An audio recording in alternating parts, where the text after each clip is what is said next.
Kuasa 2, maksudnya benda yang sama berulang 2 kali. Macam nak tekan kalkulator? Kalkulator Ramadan, day 6.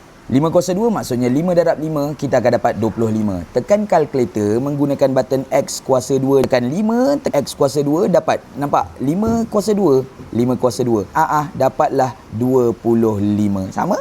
Sama. Tapi kena hati-hati untuk negative number punya kuasa 2. Negative number tu berulang 2 kali. Saya dapat 25 sebab 5 darab 5, 25. Negatif, positif. Tapi kalau kita direct tekan kalkulator negatif 5 kuasa 2, kita dapat negatif 25. Kenapa? Sebab kalau kita directly tulis macam ni dekat kalkulator, apa yang kalkulator faham sebenarnya negatif 5 kuasa 2 itu adalah negatif 5 darab 5. 5 darab 5, 25.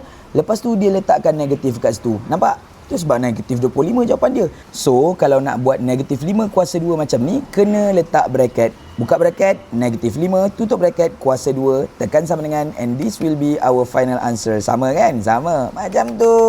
Settle.